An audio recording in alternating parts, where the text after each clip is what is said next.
Chris Norris from Korg USA here, and we're going to be talking about the GEC5 system. In this video, we'll be discussing the various inputs and outputs on both the teacher unit and the student interface, and also the different cables that you'll need to get the system up and running. Let's start with the teacher unit. First up, you'll see two 1/8" inputs for your headset. If your headset has a tip, ring, sleeve, single 1/8" jack, you'll want to plug in just the input on the left. That'll handle both the audio in the headphones as well as your microphone audio. If you have dual 1/8" jacks on your headset, you'll want to plug into both, one for the audio and the other for the microphone. Up next, we'll see a volume knob. This will control the volume of the audio in the teacher's headphones. And you'll also see auxiliary in 1, aux in 1. There you can plug in any auxiliary audio device like a CD player, an iPad, an iPod, your phone, any audio device that can go out to an 1/8" jack. Finally, here's the power toggle switch that'll turn the system on and off. As a general rule of thumb, the GEC should be the first device that you turn on and the last one you turn off. That'll help you avoid any unnecessary popping sounds or audio interference. On the rear panel of the GEC, the first input you'll see on the left is the power input. This is where you'll plug in the power adapter. Next up is the instrument input. This is a left and right dual 1/4" input, and this is typically where you'll plug in your keyboard audio. Next is an 1/8" input for auxiliary in 2.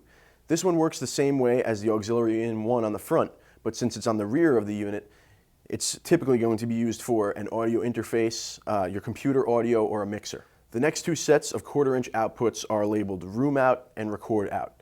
The audio output that goes through here is the same as the audio that you'll hear through the teacher's headset. The room out and record out both have volume levels that can be controlled independently of each other in the GEC5 app. Next up on the rear panel of the teacher unit are 32 Ethernet ports.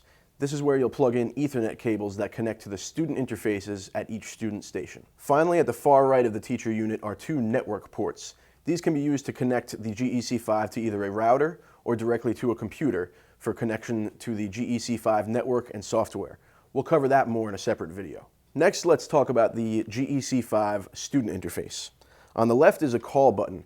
Pressing that will get the teacher's attention by sending a soft pinging sound to the teacher's headset, and also that student's icon will light up on the software. After that, we have the aux in 1, which works the same way as the one on the teacher unit, and a student can plug in their phone, their iPad, their computer, or any other audio source into there. Next, we'll see two separate headset inputs. Just like the teacher unit, it can take either single 1/8" headsets or dual 1/8" headsets, and there are two different inputs for two different students to use. If you're using split mode, you'll have 2 students per station, and we'll cover split mode more in a separate video. Finally, there's a volume knob on the front, and this only controls the audio that the student hears. It doesn't control the audio that the teacher will hear, just the student at this one station. On the rear of the student interface, we have auxiliary input 2. This is typically used for the computer audio at the student station, but again, any audio signal can be plugged in.